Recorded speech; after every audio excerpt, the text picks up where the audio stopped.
नमस्कार दोस्तों, मैं विजय। आज एक बार फिर से मेरा गांव में आना हुआ और ये एक वीडियो शूट करने का मौका मिला। ये हमारे खेत हैं और ये खेत के आसपास हमारा एक छोटा सा बाग है जिसमें आम के पेड़ हुआ करते थे पहले ज़्यादा, और अमरूद के पेड़ हुआ करते थे। पर किसी कारण अमरूद के पेड़ों को काटना पड़ा क्योंकि अमरूद के पेड़ों पे लग गया था कीड़ा। उसके बाद ये सब जो है आम के पेड़ ही बचे हैं। ये जो पेड़ देख रहे हो, ये सब पेड़ जो है 25 साल से भी ज़्यादा पुराने हैं और हम इन पेड़ों पर बचपन में खेला करते थे। मैं और मेरे ताऊ जी के लड़के, मुझसे छोटा, ताऊ जी का लड़का मुझसे छोटा था उम्र में, तो वो हम सब खेला करते थे। और इसी जगह पर था गर्मियों के दिनों में, जब गर्मियों की छुट्टियों में जब हम आया करते थे और यहाँ पे खेला करते थे। कभी कभी जब गेहूं की कटाई का टाइम होता था उस समय भी गांव में एक चक्कर लगा, तो रात को खेत में रहकर गेहूं की कटाई देखी। गेहूं का जो गेहूं निकालते हैं वो देखे और सारी रात रहकर बैठकर हमें उसका एक फल भी मिला। ये जो कुआं है जो आप देख रहे हो, ये 150 साल से भी ज़्यादा पुराना है। ये काफ़ी भर चुका है मिट्टी। अभी ये 15 फुट गहरा है, पर पहले ये 20-25 फुट गहरा था। धीरे धीरे इसमें कूड़ा करकट डलता गया और मिट्टी भरती गई। ये जो सामने कमरा बना हुआ देख रहे हो, ये आज से कोई 60-70 साल पुराना कमरा है। गांव में जब ग्रामीण क्षेत्रों में जब इलेक्ट्रिक ट्यूबवेल की बात शुरू हुई थी, लोगों ने अपने मोटर पंप लगाए थे, तो उस समय गांव में 3 ही हुआ करते थे। उन 3 में से एक हमारा और 2 गांव के और लोगों के थे। तो हमारा सबसे पहला ही था। हमारे यहाँ बिजली का कनेक्शन था और हमारा वाटर पंप जो था, जो यहाँ पे ये जो पाइप सामने देख रहे हो, ये पाइप जो है यहाँ पे होता हुआ करता था और मुश्किल से 6 से 8 फुट की गहराई पे ही पानी था। धीरे धीरे पानी का जो स्तर है वो गिरता चला गया और वो 50 फुट और 100 फुट पे भी पहुँच गया। आज जो है 100 फुट की गहराई पे पानी मिलता है। और मुझे ज़ुकाम भी है थोड़ा, 2 दिन से लगा है। ठंड बहुत हो रही है और देखो अभी दिखाता हूँ आसपास क्या वातावरण है। ये एक, इसको हम हौद बोलते हैं, हौदी।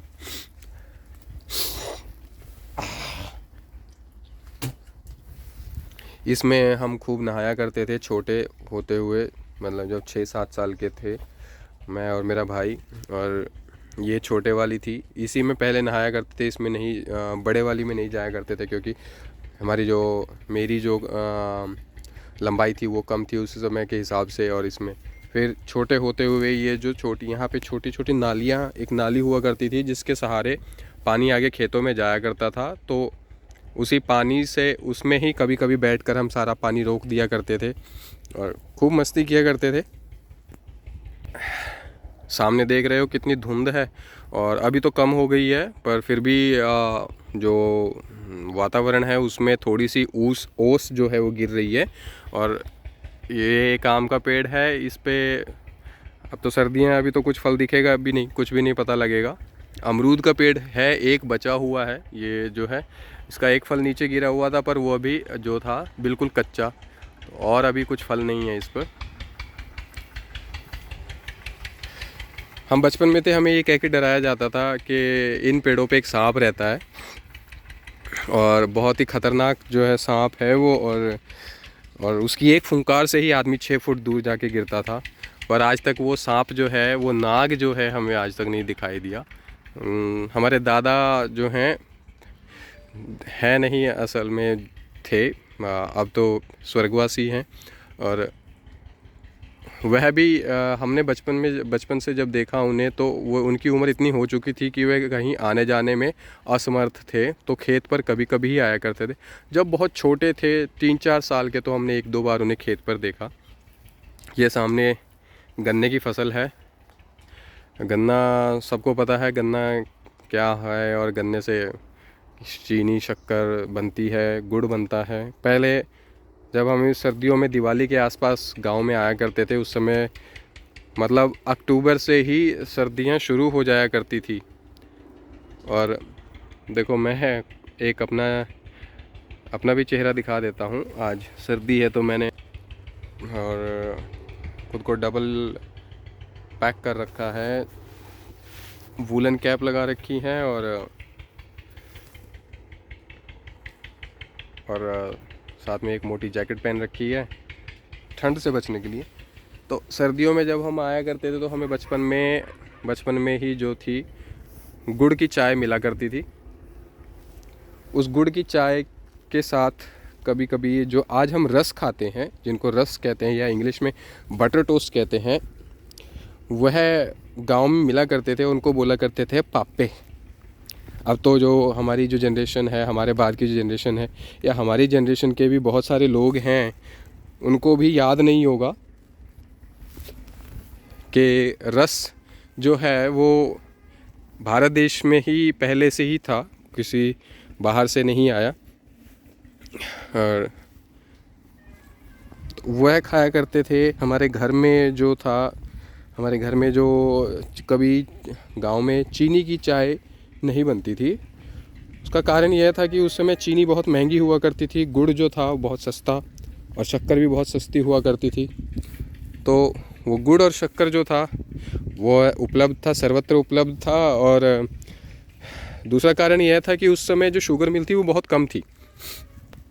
सरकार का किसानों के प्रति इतना ध्यान नहीं था और जो किसान जो निर्भर थे वह आसपास जो हम कोल्हू कह देते हैं, वहाँ पर अपना गन्ना डाला करते थे और उस गन्ने से ही जो कोल्हू, गुड़ के कोल्हू जो होते हैं, जहाँ पे गुड़ बनता था और शक्कर बनती थी, तो उस गुड़ के कोल्हू से ही उनको जो कमाई होती थी, उसी से उनका सारा साल चलता था। गन्ने की फसल का कोई मूल्य निर्धारण नहीं था उस समय, कुछ ज़्यादा नहीं। सरकारी मिल पर हर कोई जाता नहीं था, मिल बहुत देर से शुरू होती थी और प्राइवेट मिल तो उस टाइम जो नामात्र ही थी। तो ये देख रहे हो, ये है ज़मीन जो है खाली है, हमने ईंट के भट्टे को ठेके पर दे रखी है। तो वह व्यक्ति जो है, जो ठेकेदार है, वो यहाँ से खुदाई करेगा और इस मिट्टी से ईंट बनाएगा। यहाँ से थोड़ी ही दूर पर एक ईंट का भट्टा है। ये ज़मीन जो है 1 साल के लिए दे रखी है। इससे जितनी भी ईंट बनेंगी मार्केट में बिकेंगी और हमें भी जो है उसकी वो कमाई होगी। तो गुड़ और गुड़ और शक्कर की ही बात कर रहे थे। तो जो कोल्हू था उस समय वहीं पे गन्ना गिरता था। ये 80s की बात है। और तो गुड़ बहुत ज़्यादा बनता था। उससे एक और चीज़ बनती थी, राब। बिल्कुल गहरे भूरे रंग की होती थी और मतलब दरदरी सी दानेदार लिक्विड हुआ करती थी और खाने में बहुत स्वादिष्ट होती थी। और लोग नमक की रोटी बनाते थे, पानी के हाथ की लगी मोटी मोटी रोटी और नमक की रोटी, और उसके साथ में खाया करते थे। और गर्मियों में बहुत बहुत ज़्यादा उसका प्रयोग होता था। वह जो थी एक लोग उसे खाया करते थे और गर्मियों में जब वो खाते थे तो उसके साथ लस्सी पीते थे। तो एक बिल्कुल ही पौष्टिक था, आहार था। गुड़ और चीनी सबके लिए उपलब्ध होता था। गुड़, चीनी तो नहीं, गुड़ उपलब्ध होता था। पर जो चीनी थी वो मेहमानों के लिए होती थी कि मेहमान आएंगे उन्हें चीनी की चाय पिलाई जाएगी। बाकी घर के लिए जो था वो गुड़ ही प्रयोग में आता था। और शक्कर आती थी, खीर बनाई गई तो खीर बनने के बाद में वो फीकी खीर बनाई जाती थी और उसमें शक्कर डाल के खाई जाती थी। ऐसे ही जो चाय बनाई जाती थी वो पकाने के बाद में फिर उसमें गुड़ डाला जाता था। गुड़ डालने के बाद में वो मीठी हो जाती थी। इस प्रकार से था। और आज जो है, आज तो सब जगह चीनी है। गांव में चीनी तो इस तरीके से, इस प्रकार से चीनी गांव में घुल गई है कि लोगों को गुड़ जो है अब खाना खाने के बाद चाहिए होता है हाजमे के लिए। बाकी दैनिक प्रयोग में गुड़ का जो प्रयोग है वह बिल्कुल ही निम्न हो गया है। तो अभी के लिए मैं इतना ही कहूँगा। एक पूर्ण वीडियो जो है मैं बनाना चाहूँगा, आप सबका सहयोग चाहूँगा उसमें। आप सबके जो हैं कहेंगे कि आपकी टिप्पणी जो है वह स्वागत योग्य हैं। और आशा करता हूँ कि यह वीडियो आपको पसंद आई होगी। इस समय मैं कुछ ज़्यादा नहीं दिखा पाया, पर अगली वीडियो में प्रयत्न करूँगा, कोशिश करूँगा कि ज़्यादा बताऊँ और गांव के बारे में ज़्यादा बताऊँ, वह ज़्यादा अच्छा होगा। क्योंकि अब जो लोग हैं वो गांव से बहुत दूर हो चुके हैं, अब गांव में वापस आना चाहते हैं, परंतु सुख सुविधाओं के साथ में, बिना सुख सुविधा के नहीं। शायद यह मेरी सोच है, और बाकी पता नहीं। अंत में मैं आपको दिखा रहा हूँ, यह पेड़ भी 70 साल से ऊपर हो गए हैं। ये सामने एक पीपल का पेड़ है, इस कुएं के साथ में ही लगा है। इसे भी 60-70 साल हो चुके हैं, अभी भी इतना बड़ा नहीं हुआ है। हम बचपन से देखते आ रहे हैं, ये उससे काफ़ी समय पहले से ही है। बहुत बड़ा है, आप देख सकते हैं, फैल रहा है। और इसकी जो लटाएं हैं वो नीचे वापस ज़मीन में जा रही हैं, धीरे धीरे अभी लटक ही रही हैं। हो सकता है आने वाले समय में ये ज़मीन पकड़ ले और फिर से एक पेड़ यहाँ पे हो जाए। तो धन्यवाद अभी के लिए, शुभ दिवस आप सबको, और अगली वीडियो में फिर से मिलेंगे। तब तक के लिए बाय।